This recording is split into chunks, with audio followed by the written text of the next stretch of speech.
This is BeerSmith episode number 103, and it's early May 2015. Drew Beechum, the co-author of Experimental Homebrewing, joins me this week to talk about Transformers. Thank you to this week's sponsor, Craft Beer and Brewing Magazine. They're now offering a full 6 issues a year, up from 4 at a great discount. They're offering a new discount code, which gives you 15% off everything they sell, including their subscriptions and their training. The new code is BeerSmith 2015. I encourage you to check out this great new magazine for homebrewers at beerandbrewing.com and use the offer code BeerSmith 2015 to get your 15% discount today. And I'm also going to add an unsolicited plug for the National Homebrew Conference coming June 11th through 13th at the Town & Country Resort in San Diego. There's still time to get your tickets and join me, along with 3,000 of your beer brewing friends, celebrating everything homebrew. Grab your ticket today at ahaconference.org. And of course, my homebrewing software, BeerSmith. Download your 21-day trial of BeerSmith desktop today from beersmith.com. And check out BeerSmith mobile app on iTunes and the Google Play Store. And now let's jump into this week's episode. Today on the show, I'd like to welcome back my friend Drew Beechum. Drew is the co-author of Experimental Homebrewing and author of the Everything Homebrewing book, Homebrewer's Journal, and the Everything Hard Cider book. Drew joins us today to discuss a topic called Transformers. Drew, it's great to have you on the show. It's great to be here. So last time I had you on, let's see, it was right around the time you launched the Experimental Homebrewing book. How has that project turned out for you? It's been doing great. Denny and I have been really invited to a couple different places to go talk, including Brazil. We just got back, and that was awesome. I highly recommend everybody goes and does that at least once. But we've been getting a lot of traction from people and a lot of interest, and a lot of people sort of talking back to us about what they think of experimental brewing. So, and we're getting it from both sides of that equation. If you remember when we talked about it, we talked about how experimental in people's mind means both wacky, which is my specialty, and the experimental science side, which is really Denny's specialty. So we've been seeing a lot of interesting discussions on both those angles. So it's been really great. Cool. How was Brazil? I think you were down there with my good friend Ronaldo, right, in Florianopolis. Yep. Yeah, I mean it was bananas. There were about 200, 300 people at the conference that Denny and I spoke at. And they were all so enthusiastic and, happy that we were there, which, of course, hey, I'll take anybody being happy to see me. That makes me feel good.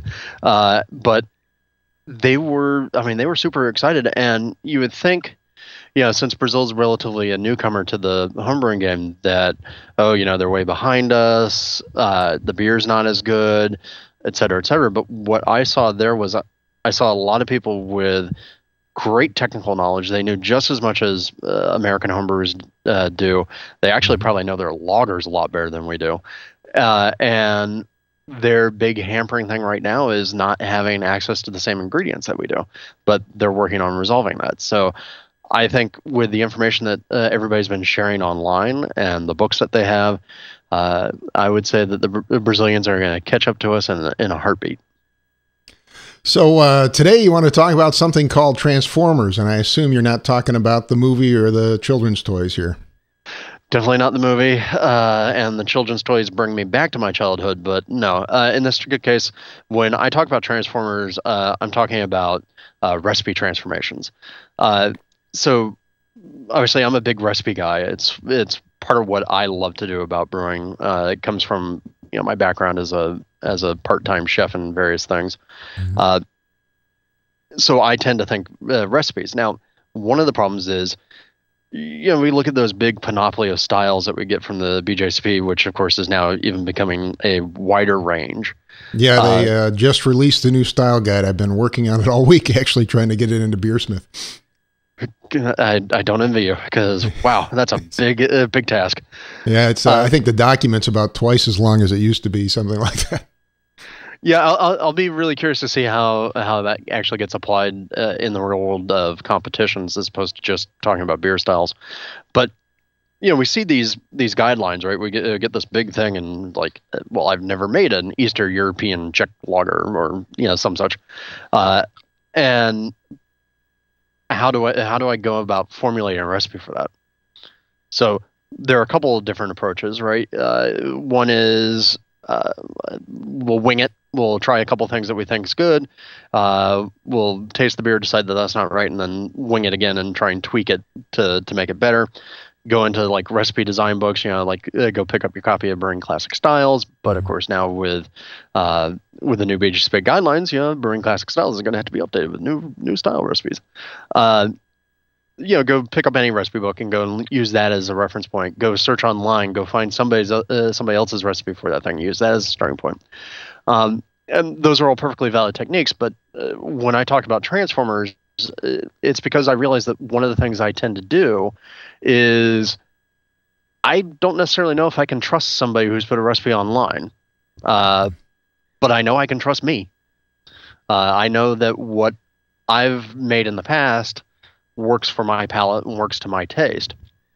So with recipe transformers, what I talk about is how to take a recipe I've already brewed, something that I already know how it works, and get it closer to another style or another idea of a recipe. So you're talking about making pretty subtle changes. I think this was an article you wrote for a recent magazine, right? Yeah, it was in Zymergy, I think, in January. Mm-hmm. It's hard to keep track. So can you give us some examples of maybe a couple styles that are fairly simple transformations from one to the other? Sure. I think the first one that I always think about is a brown ale. Right? Brown ale, I kind of think that's your generic, good beer, because it has character, has color, it has something other than being pilsnery, and it's really a place where a lot of people go to because it's in that nice, comfortable intersect of flavor and malt and sweetness without being cloying and without necessarily being too aggressively hoppy for somebody who's new to bitter beer. Mm-hmm. So brown ale, it's also very, very historical because if you think about it, until we get indirect malt drying, pretty much every beer was either brown or red. So a brown ale, my basic one, it consists of Maris Otter, a nice medium British crystal, something like a Simpson's 55 or a Simpson's medium, and then a little touch of a chocolate malt, like again Simpson's pale chocolate, just to give it a little bit of that extra color, and you get a nice, nutty, malty beer that you can sip and enjoy and keep going. So, yay, that's great, but now let's say that I want to make another brown beer, and again, there's a lot of different brown beers out there. You got the doubles, the Dunkels, American brown ale, that sort of thing. How do I take that basic brown ale that I have and turn it into something that's appropriate for a Dunkel? And now my problem, of course, is I'm not very well versed in German beers because I tend to find German beers are not to my taste. So I have a brown ale. Well, now what do I have to do in order to make that into a Dunkel? Because if you look at the stats, brown and Dunkel by the numbers aren't really all that different. So what I suggested in the article and what I do in my head is the very first thing that you do is you look at is the idea of location. And we know that brown ale we associate with England, which is the reason why my recipe has a lot of English ingredients in it. Dunkel we associate with Germany. So what happens if instead of using English ingredients, we use German ingredients? Mm-hmm. And so you substitute out the Maris Otter for Munich. You substitute out the medium crystal for a Cara Munich, and you substitute out that pale chocolate for a Carafa. And you switch your hops around a little bit, and you change the yeast. Go from English varieties to German varieties, from an English yeast to a German yeast. And what I have right there is a basic Dunkel. Awesome. And that's all it took. But I know that should work. And if it doesn't work, I know I'm going to be somewhere in the ballpark. So tell us why you think that styles, for example, are tend to be locally based or locale based. Well, it goes to ingredients. I mean, you can start with, just what varieties of malt you have. For instance, the whole reason why we have the American School of Lagers that we do is because when the German and Austrian brewers came over here to the U.S. in the 1850s, they encountered the fact that the barley malt that we had was terrible. It was 6-row, it was husky, it was sort of rough on the palate, and it had a lot of protein, so it threw a lot of haze. And so they made an adjustment to the beers that they wanted to do, and they added locally grown corn and locally grown rice in order to cut the protein levels and cut the harshness. So that's a perfect example of local adjustment. You see this being adjusted for different varieties of malt that appear, different varieties of hops that appear. I mean, can you imagine trying to do an American IPA with Belgian hops? It wouldn't really work. So ingredients are always going to be the first thing. It's, I kind of joked around when I talked to saisons about, brew what's on your farmhouse. So you can see there's an avocado tree behind me. That was the saison guacamole inspiration tree. But it is really true that one of the first principles of brewing is what can I get my hands on? So that's why I think location more than anything else plays a real key role in what a beer ends up tasting like. Because, like I said, a long time ago in history, the beers were pretty much brown or red. And the local variety really depended mostly on local ingredients and local technique. And in the article, you set up a whole bunch of rules related to beer recipe design. And I think the first one is related to locality, right? Yeah, absolutely. So, and that's exactly what we walked through with the Brown and Dunkel example.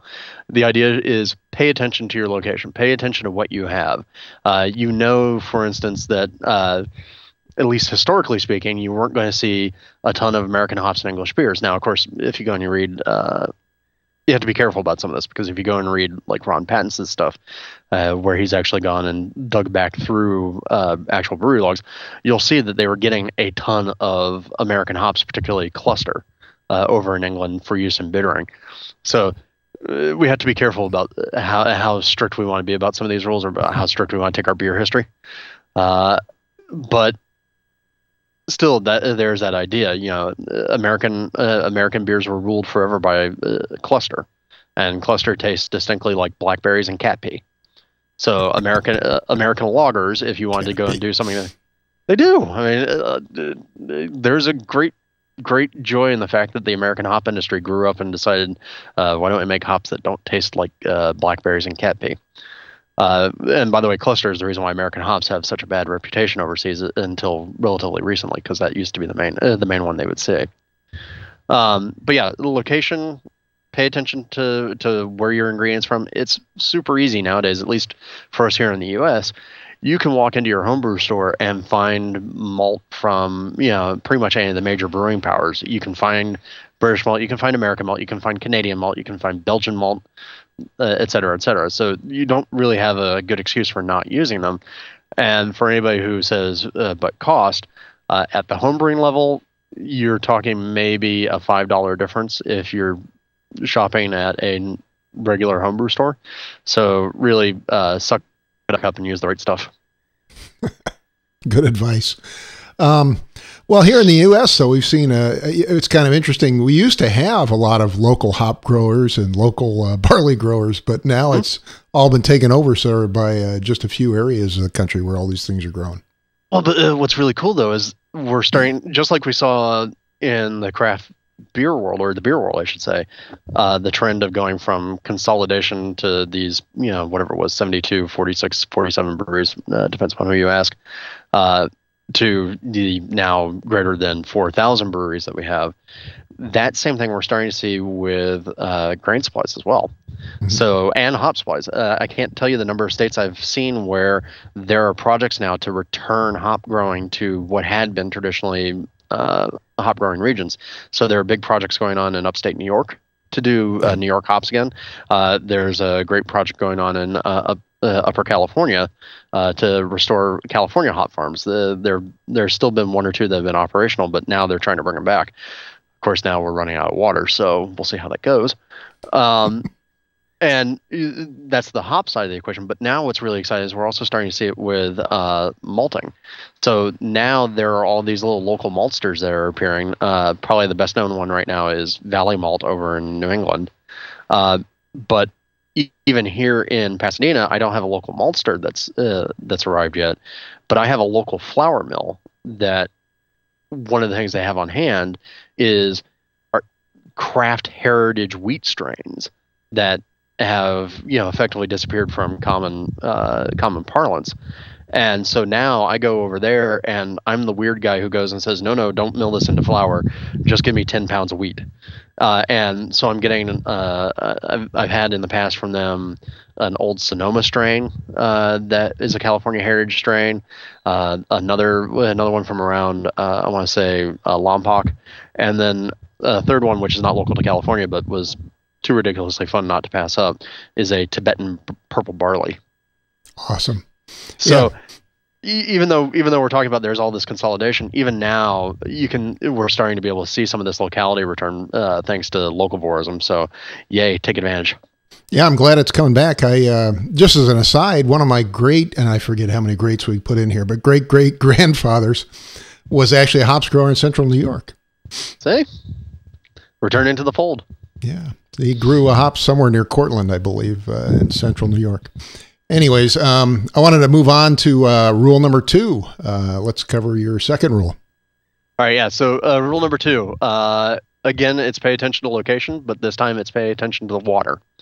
At least if you read the style guidelines and you go through that sort of studying and research, you see that a lot of time we talk about styles being influenced heavily by local water. So why, for instance, is porter such a big thing in London? Because of the carbonate in the water. Those high levels rounding off and allowing you to brew darker malts. Same thing in Dublin. Same thing in Munich. Why does Burton-upon-Trent become such a big thing for pale ales? It's because the sulfate in the water, driving the hop character. So in the Transformers article, one of the things that I talk about is, there's a real simple change that you can make if you want to make, say, take your classic Bohemian Pilsner. It's about as simple a recipe as you can get, right? Pilsner malt, some Zotz hops, and relatively soft water. Go for it, decoction mash that if you like to do decoction mashing. I don't. If you like the abuse, yeah. Yeah, my shoulders are old. They won't take the stirring anymore.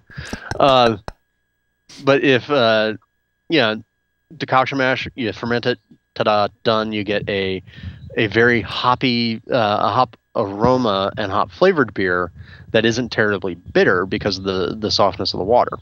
Now, obviously, when Pilsner became a thing and everybody started to copy it, that would hit different localities, and different localities came up with different variants on it, and some of it was water driven. So if we go and we look at like the North German Pils, take like Bitburger, for instance, is the one everybody always talks about. Those are crisper. They have more of a hop bite. They're more hop driven seemingly.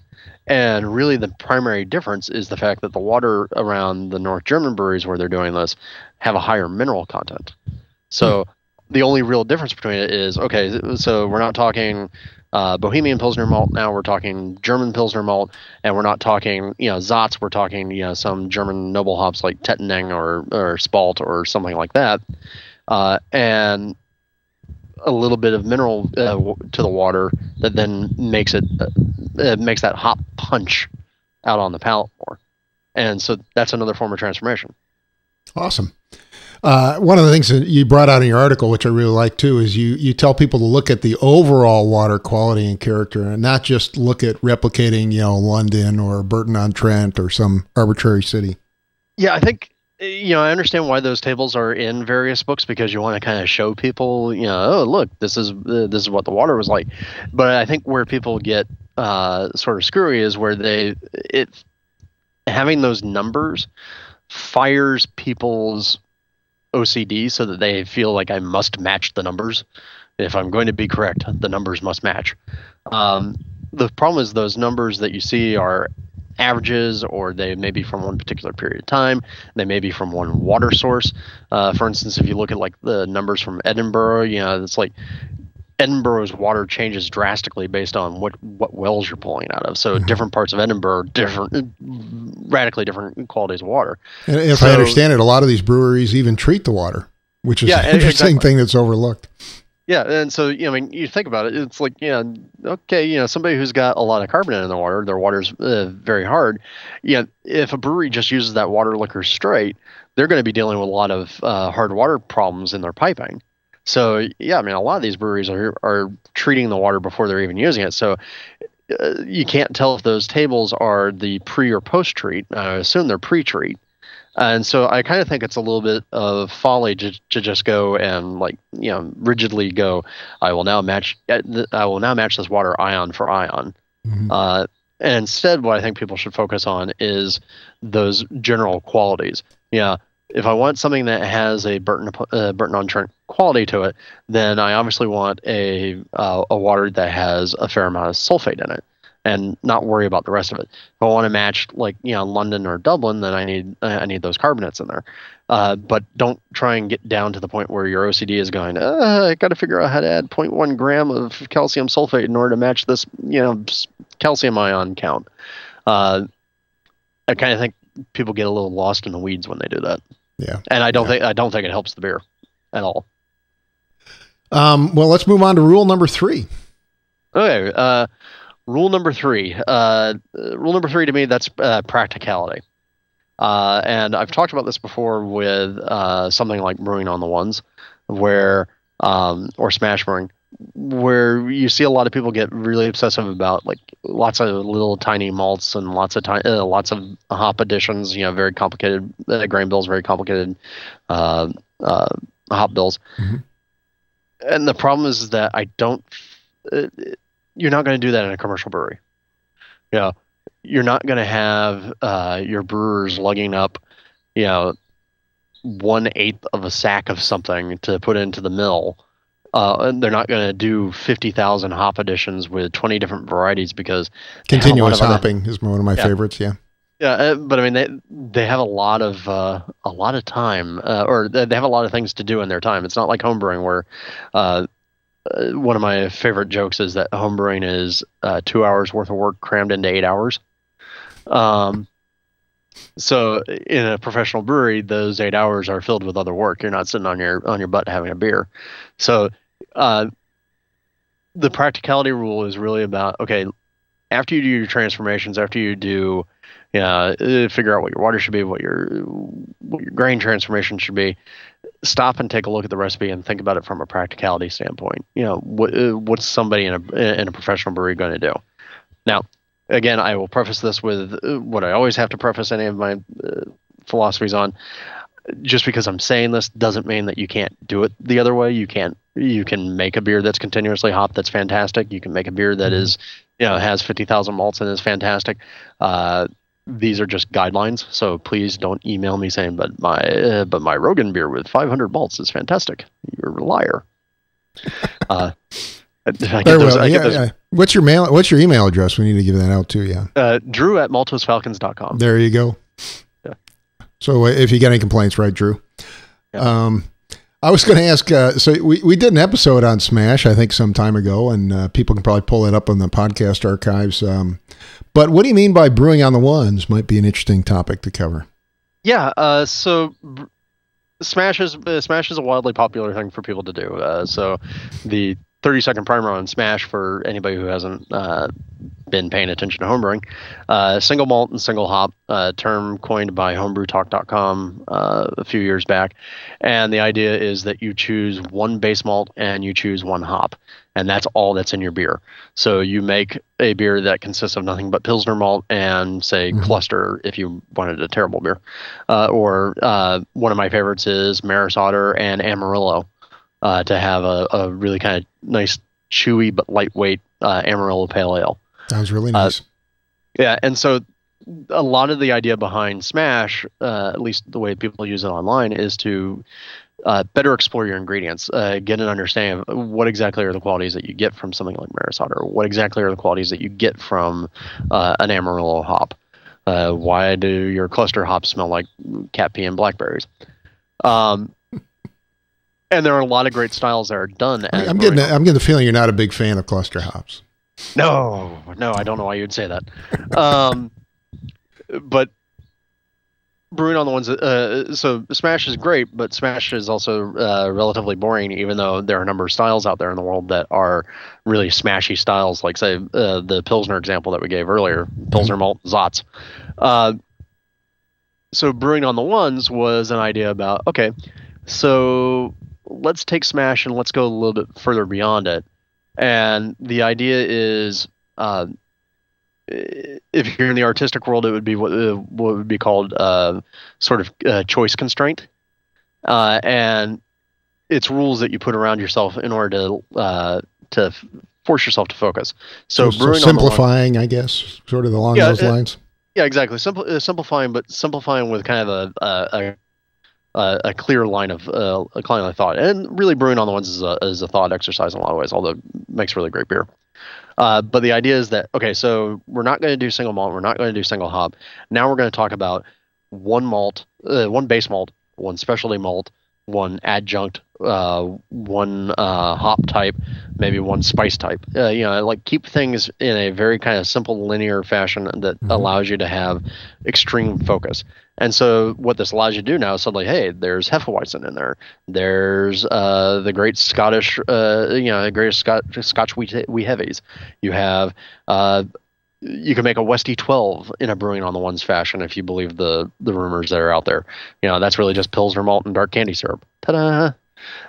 And so that's what brewing on the ones. Don't give a secret away. Well, there's also the blessed influence of monks. Let's not discount on that. But so brewing on the ones is really just an idea about kind of forcing yourself to focus. And the reason I developed it was I'm known for doing a lot of crazy recipes even now, but I was doing some really sort of crazy recipes with super complicated malt bills, super complicated hop bills, and I would brew simple starter beers to build up a yeast cake, because these big showy beers that we're going to do were all going to be high alcohol monsters. And what I discovered was I was liking the simpler beers I was doing better than I was liking the big showcase beers. So your starters came out better than showcase beers. Well, they came out more drinkable. They came out more approachable. They came out like I found myself going, okay, well, if I'm going to have a beer tonight, what am I going to have? And I was reaching for that Maris Otter Pale Ale that I did. And so that's why I decided to figure out how to codify that whole notion. And it's really just to kind of give you an excuse to really think and winnow when you're creating a recipe. Really important, yeah. I wanted to go on to rule number 4. All right. So rule number 4. This is where I get to be show my technical roots. So if you were a computer programmer or paying attention to computer stuff in the 90s, when Microsoft was really sort of the big 800-pound gorilla before Apple came back around, Microsoft was infamous for having a policy of what they called embrace and extend. And the idea was that you'd have these open standards out there in the world, like the classic one is HTML. That thing that powers all of our web pages. There's a standard around HTML. I think we're up several of them now, I think. And I think we're up to HTML5. And what Microsoft would do when they wanted to try and win the browser war was they would say, "Hey, look, we're HTML4 compatible. We're great. However, we have some IE specific tags if you want to use these in order to be able to do fun things on your website." And the idea was we've embraced that HTML4 standard, but now we're extending it with the eye towards improving our market share and giving people a reason to use our particular browser over something else. And so that's the joke about the embrace and extend, but we see this in the beer world as well. Maybe not in trying to monopolize the market, but in trying to figure out where to go with a beer recipe or with a beer idea. And so one of the examples I talk about, it's actually kind of a reverse example of this. It's embrace and contract, is the wonderful world of stouts in the UK. So we know that British beers used to be a lot stronger in terms of their starting gravity, their overall alcohol levels. They had sort of these monster grain bills where a mild back in the day was, say a 1060, 1070 beer. And it was really just meant to be a nice, fresh, not sour beer that you drank a lot of and had a good day. And stout was the same way. I mean, we think those big Russian imperial stouts are those porters that got constantly stronger. Mm-hmm. Well, when the Industrial Revolution starts to kick in, manufacturers really kind of felt like, hey, you know what we really need is we need sober workers, because not sober workers tend to put their arms in places where they shouldn't be and lose limbs in machines. So there was a real strong move in the British and also the American governments to sort of encourage the sobriety of their workers. Well, there are some cost and taxation things that came into play as well.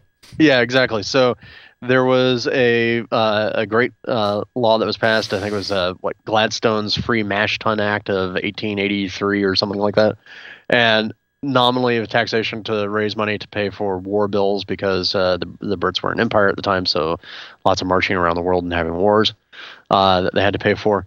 And what that law did was effectively change the tax calculation for beer. It had been calculated before on how much barley was in a beer or how much malt was in a beer, and the law changed it to now be based on the gravity. And so what that ended up having the effect of was meeting this sort of, hey, we need more sober workers aim by taxing those higher alcohol beers at a much higher rate. So breweries started just kind of slowly, gradually, like really over about the course of 20, 30 years, cutting back the overall alcohol percentage of their beers until such point in time that we now have, when we think of Britain, we don't think big beers, we think, session ales. And all of that really from a taxation law. So in the Transformers piece, I talk about this idea of taking a big or just a standard stout, my Kyle's dry stout, which is my last Irish direct descendant was named Kyle from Belfast during World War II, and that's my biological grandfather, and he came over, and so I made a beer in his honor called Kyle's Dry Stout. And now all of my stouts have Kyle in it somewhere, and they're all based around the same idea. So, it's Maris Otter with some dark crystal, some roasted barley, some chocolate malt, and some black malt. To give you kind of that big, sort of rounded mouthfeel that you would get from a stout. Then if I want to go up and I want to say make a foreign style stout, it's still the same ingredients, but now it's the Maris Otter gets an extra 3.5 pounds to it. And I add, a little bit of flaked oats in order to give an even richer body. Or I increase the amount of target hops, to give it a little bit of extra bittering. And then finally, if I want that great stout, which is, sort of think either one of these stouts that you would see transported over to Belgium or to Russia. Now suddenly the Maris Otter goes from starting at 6.5 pounds for the dry stout to 16 pounds. We still see the flaked oats, and now we add a little bit of molasses, just give it a little extra kick. And so that's that sort of extension idea, right? So take something that you're already doing and just extend it further. And you'll notice that the real change, the crystal malt doesn't change, the roasted barleys don't change, the other roasted malts don't change. What's really changing in order to extend that beer, in order to embiggen it, to borrow the Simpsons for a moment, in order to embiggen it is the base malt. The base malt's the primary driver of the size of that beer. And because I see people do this all the time where they're like going, I want to increase the gravity of this beer, and they'll lock everything together and raise it up that way. So the black malt doubles because they wanted to double the gravity, and that's just not a good idea. You don't have to do it, and it leads to some bad side effects. But another great example of that is think American lagers, right? So we talked about them a little bit earlier. Basically a Pilsner malt or a pale malt and some corn or some rice. So we know how to make those, right? Come in at like 1040, 1045, 1050, and you can make yourself a nice American lager, pleasant drinking beer, get it down fast. But now we also know that our American lager breweries are out there making malt liquor. And really the only difference between, say, a American corn lager and an American malt liquor is that original gravity. If we want, increase the Pilsner a little bit, and also add corn sugar. And the corn sugar gives you a cheap gravity boost and cuts the body don't do what the American lager breweries do and brew it at a higher temperature so that you can turn it around really faster, because that gives you those fruity things. It also gives you the fusel alcohols that give you that headache, that give malt liquor its really bad reputation. So instead, just treat it like it's an American lager, ferment it correctly, but now you've got like an American Imperial Pilsner. Nice. Another good example might be IPAs. We've seen them just explode the last few years in terms of styles and the varieties available and the variations available. Everybody seems to be hopping on the IPA bandwagon right now. Well, I think at this point in time, if you're not doing an IPA, you're leaving money on the table as a commercial brewery. But yeah, you're totally right. I mean, when I first moved to California, which would have been 1996, Anderson Valley had their IPA out there on the market, Hop Button IPA. And I remember going to bars with people, and they'd be like, "Oh, you have to try this. This is the hoppiest thing ever." Yeah, it's like, oh, it's so bitter. I can't even imagine being able to drink more than one of these. And nowadays, you look at a Hop Button and you go, "Oh, well, that's kind of a pale ale." We could talk about how good of a thing that actually is, but it is definitely true that IPA has been embraced and extended so that the pale ale is now not a thing anymore. Yeah, I mean, the IPA is a lot of microbreweries. That's the majority of their beer now. And you have white IPA and red IPA and black IPA and, rye IPA. There's just so many variations. Incredible. Yeah, I figure I'm going to have to make a joke IPA at some point in time, to really drive people nuts, because I know that I like one move I did like in the new BJCP guidelines is the fact that they talk about IPA no longer means India Pale Ale, so shush. Yeah, they just use the word as IPA, I think. Yeah, it's like it's no longer an acronym; it is now an initialism. Go away. So, can you talk for a minute about the rocket fuel rule? I was kind of interested in that, being a rocket scientist. Oh, well, that's the malt liquor piece. So really it is the thing of, you can use sugar to boost your gravity, to really kind of give your beer a kick in the pants. But the main thing that people really need to realize is, the second that you start to play around with large amounts of sugar or large amounts of gravity, and you want a beer that tastes good, is the time when you really have to be super, super uptight about your fermentation temperatures.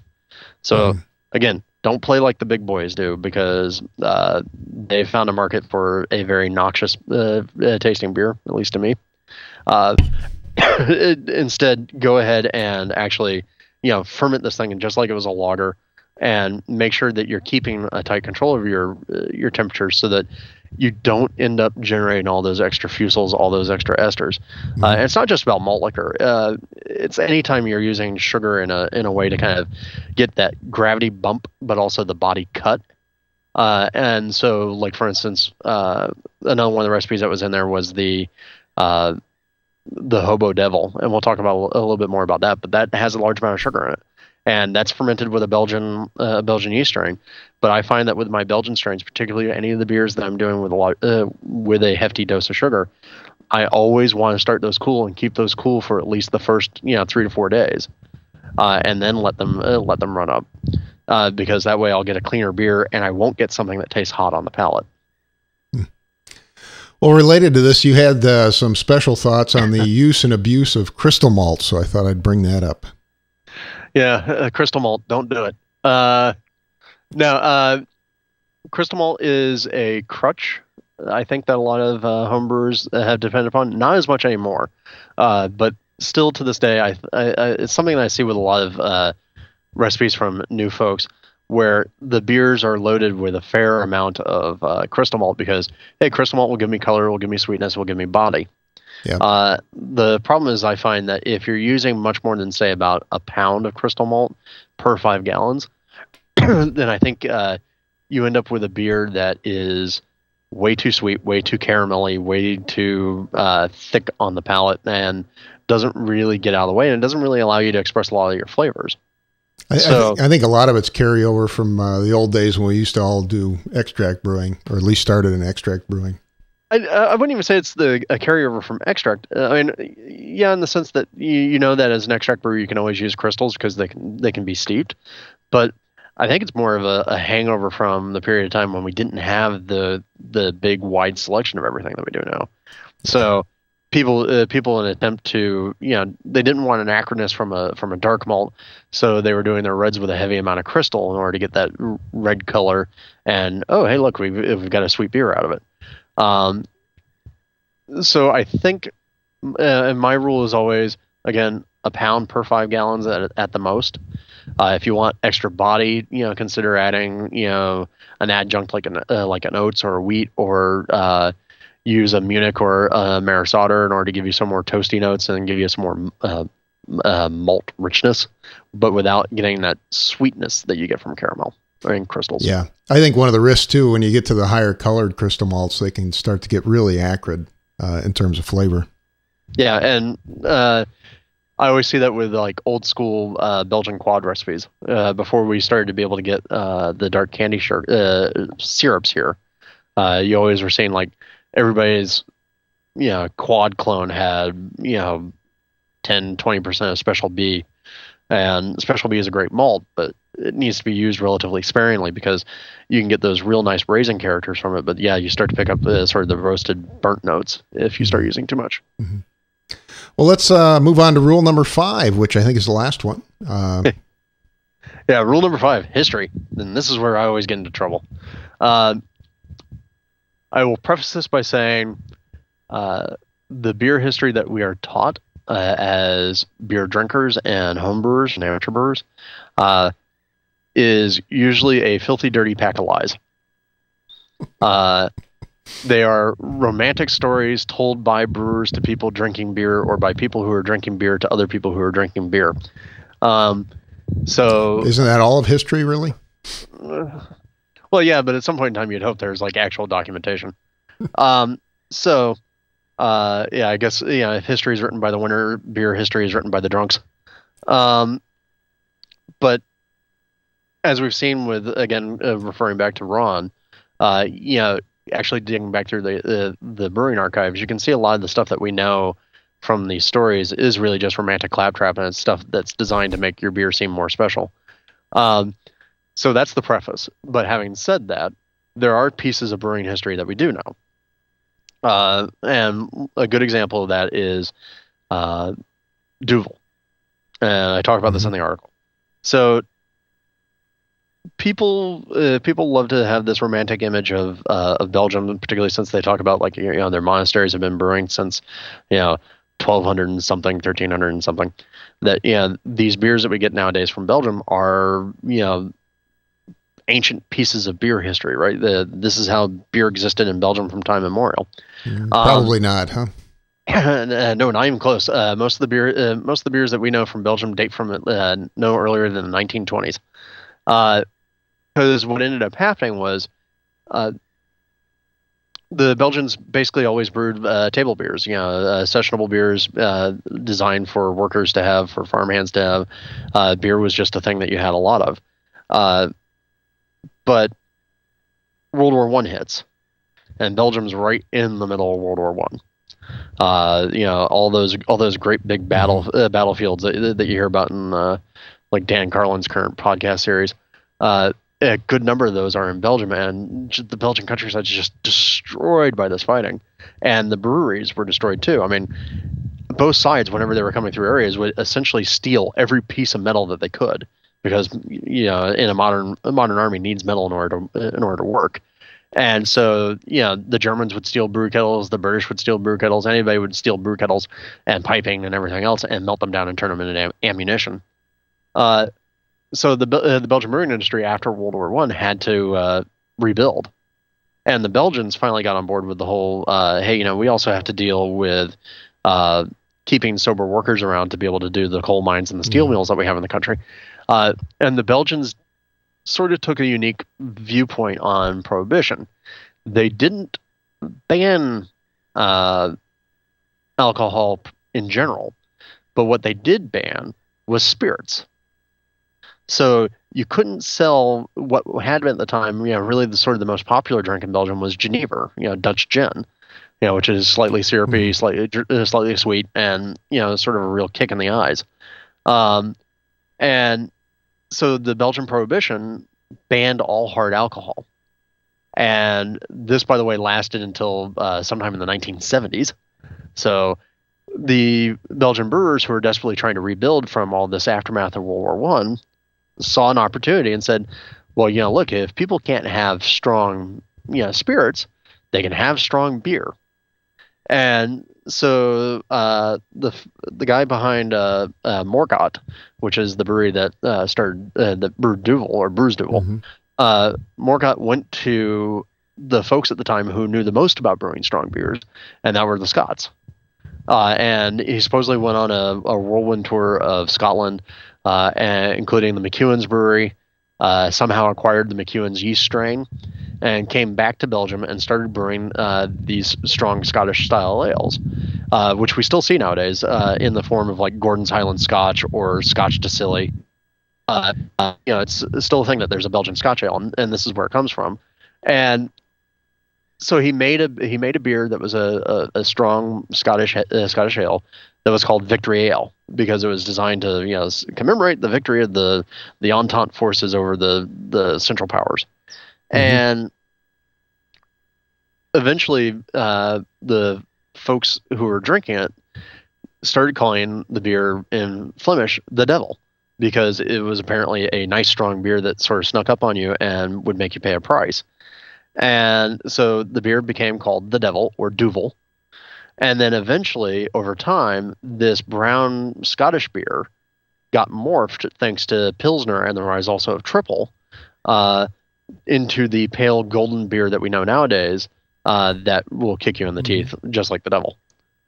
So that's a cool piece of history, because you can use that to figure out, okay, well, if I want to make an old school Belgian Scottish ale, then I know that I can start with a good Scotch ale recipe that I have and just change a few things, right? Because that's how those actually moved. And similarly, if I want to make something that is a Duvel clone, then I know I can start with, say, a Pilsner recipe, because I know that's what it's in response to, and just change a couple of things and, end up with something that's very much in that world of Duvel. Nice. So where do you find this kind of history? Where can you look up these kinds of things?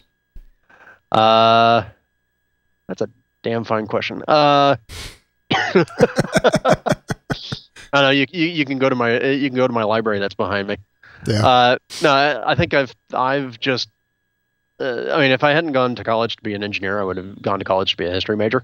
And I'd end up somewhere wearing a tweed jacket with those funny little, leather elbow patches, teaching undergraduates something about the American Civil War. So I've just naturally always found myself reading through all various sorts of pieces of history. So there are a lot of old brewing texts out there. De Klerk's great if you want to know about Belgian beers. I have a really cool book that I just found a few months back that actually goes back through some world history, but also the history of American brewers. And it was originally written in the 1920s. So there's a lot of really cool information in there. But look around. I think you mentioned Ron as well. Right? Yeah, definitely read. Was it Shut Up About Berkeley Perkins, or Perkins, which is Ron's blog. Yeah, Ron Pattinson, I think is his name, right? Yeah, Ron Pattinson. There are a couple of other folks, and you'll be able to find them all from Ron's blog, because there's a circle of people out there who are yelling at us stupid Americans for believing dumb stories about beer.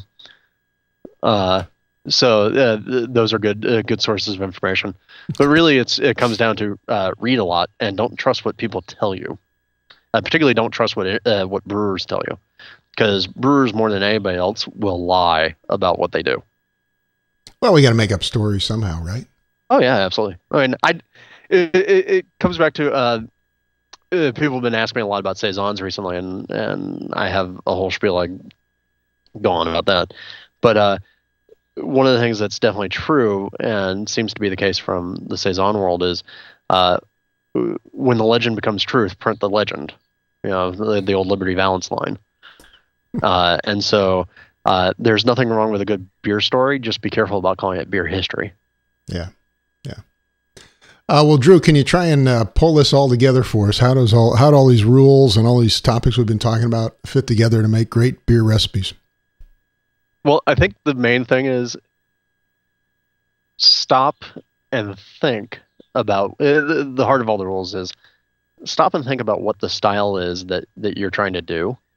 Stop and think about what it means, what its place was in history, how it came about, and then use things that you already have on hand to get you there, and use those as guidance. Now, by the way, this is not to say that if you follow these rules that you're never going to make a terrible beer because you tried to transform something. It's never going to, and it's not to say that you will end up with the world's most perfect example of something. But what it does is it gets you much closer into the ballpark in a much more logical developmental fashion than just going, oh, I think I'll throw some of this in and some of this and some of this and then see if it sticks. Nice.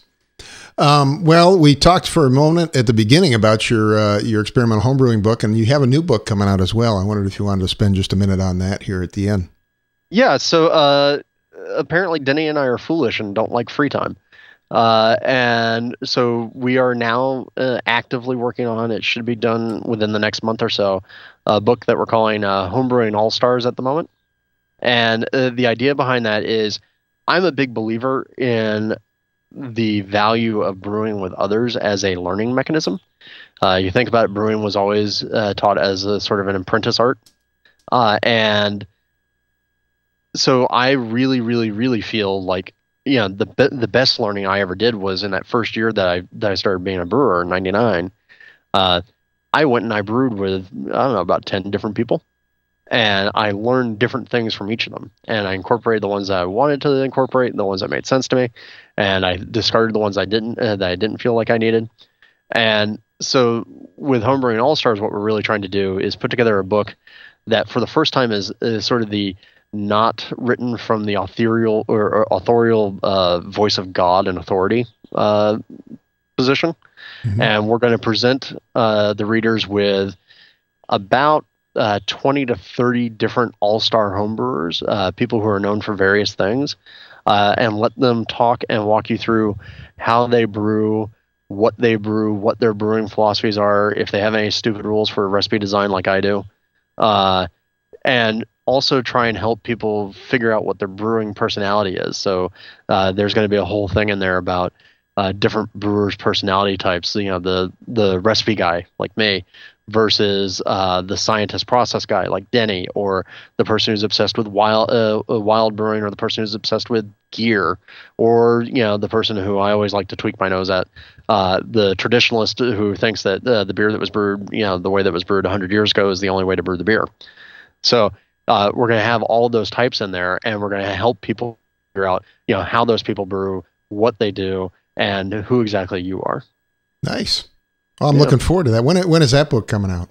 I think it's tentatively scheduled for in about a year. So, about a year. Well, I mean, so you're probably just finishing up the text right now, huh?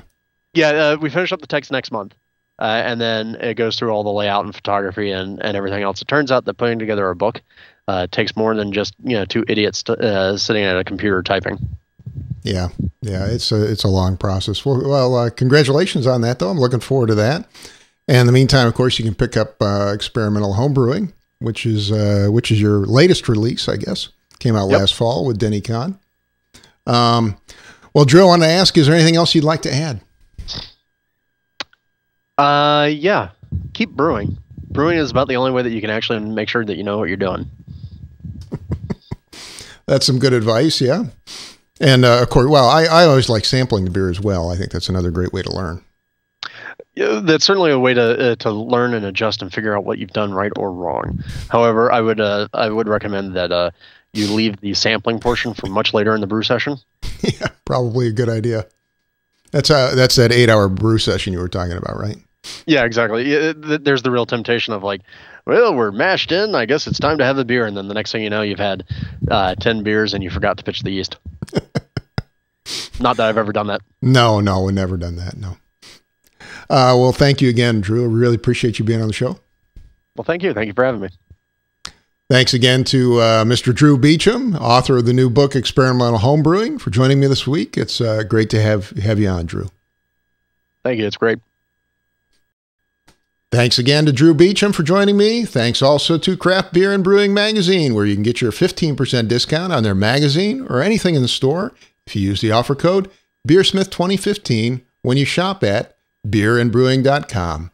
Again, use the offer code BeerSmith2015 and get your subscription now at beerandbrewing.com. Finally, give BeerSmith homebrewing software a try by downloading your free 21-day trial from beersmith.com. Thank you for listening, and I hope you have a great brewing week.